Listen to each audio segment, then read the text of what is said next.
In the year 2378, humanity had reached a zenith of technological achievement. The Earth was no longer just a cradle of civilization. It was the hub of an interstellar empire that stretched across dozens of star systems. Colonies thrived on distant planets, powered by fusion reactors and shielded by quantum barriers. Humanity's ships roamed the galaxy, exploring uncharted territories and forging alliances, or rivalries, with alien species. But with great power came scrutiny, and now, for the first time in history, humanity faced judgment from beyond its borders. The message arrived without warning. A massive transmission beam pierced through Earth's atmosphere, disrupting global communications for nearly 10 minutes. When the signal finally resolved into coherent data, every screen on the planet displayed the same image, a shimmering holographic assembly of beings, each more alien than the last. They called themselves the Galactic Council, an ancient coalition of civilizations tasked with maintaining balance among the stars.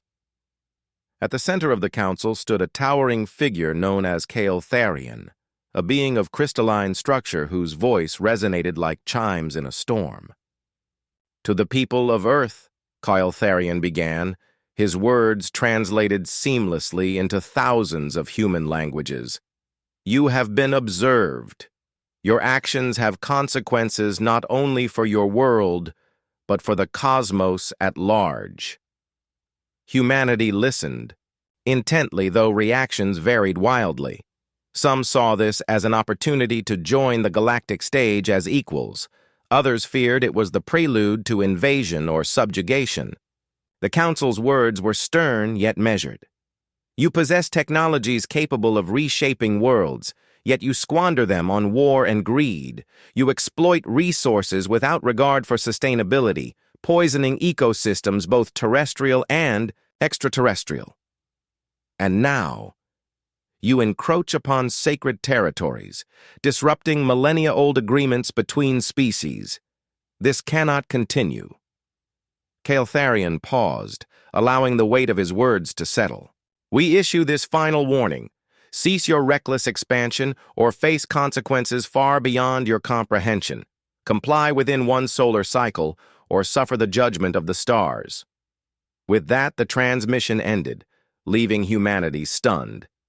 And divided, Dr. Elena Vargas, a leading xenobiologist and advisor to the United Earth government, stared at her holoscreen long after the broadcast faded.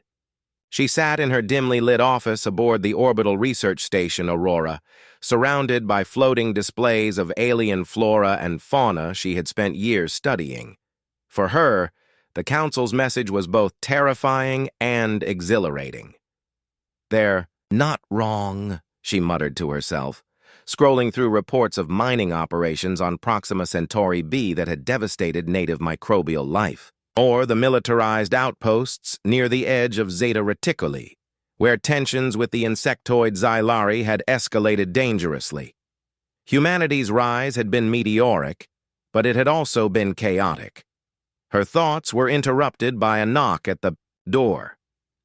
It slid open to reveal Commander Isaac Rhodes, a grizzled veteran of the Stellar Defense Fleet.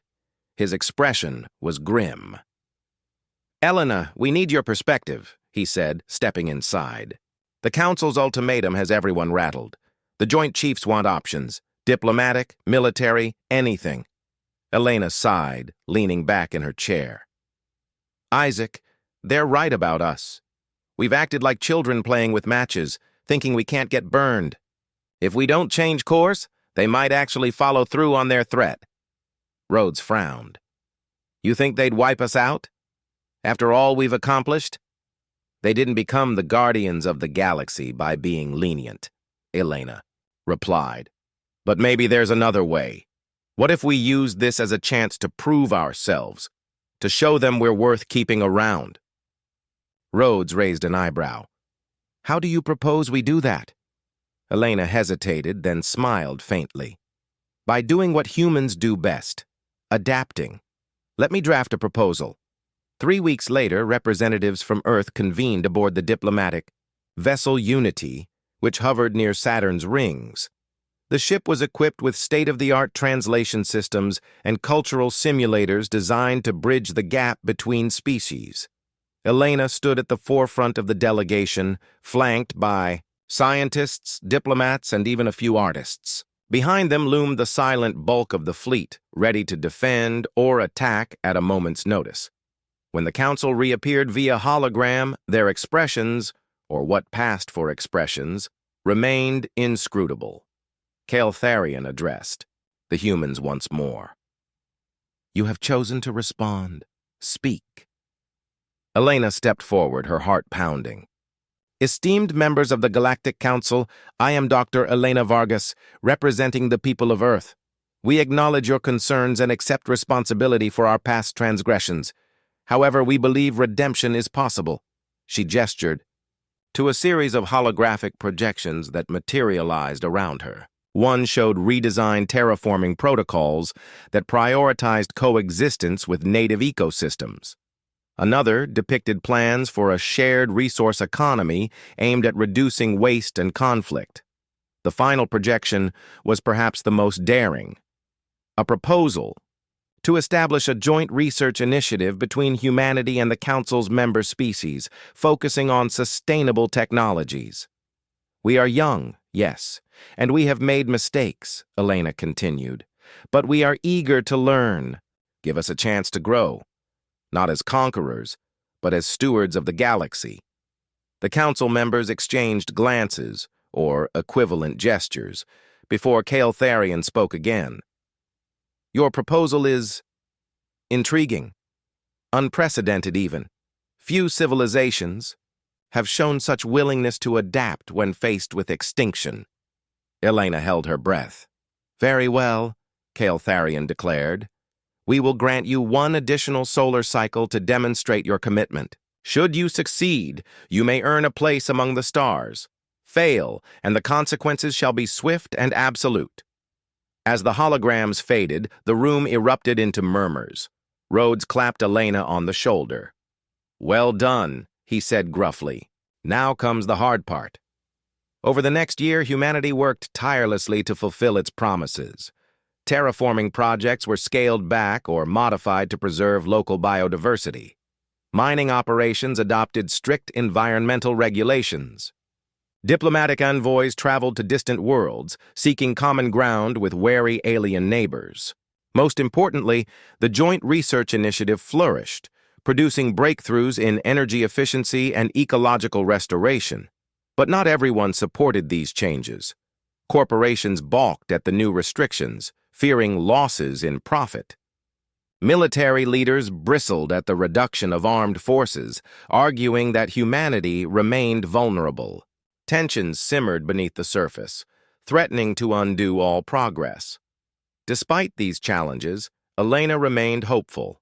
She believed in humanity's resilience, the ability to rise above adversity and forge something greater. As the deadline approached, she found herself staring out at the stars from the observation deck of Unity. "Do you think we've done enough?" asked Rhodes, joining her. "I don't know," Elena admitted. "But I know we've tried. That has to count for something." When the Council reconvened, their verdict was unanimous. Humanity had proven itself worthy, not perfect, but willing to change. They were granted provisional membership in the Galactic Council, subject to ongoing evaluation. As celebrations erupted across Earth and its colonies, Elena felt a quiet sense of pride. Humanity had taken its first step toward becoming part of something larger than itself. The road ahead would be difficult, fraught with challenges old and new. But for the first time, Elena truly believed they could walk it together. And so, under the watchful eyes of the stars, humanity embarked on a new chapter, one defined not by conquest, but by cooperation. The Frosty response had melted away, revealing the potential for unity amidst diversity. For better or worse, the future belonged to them all. The end.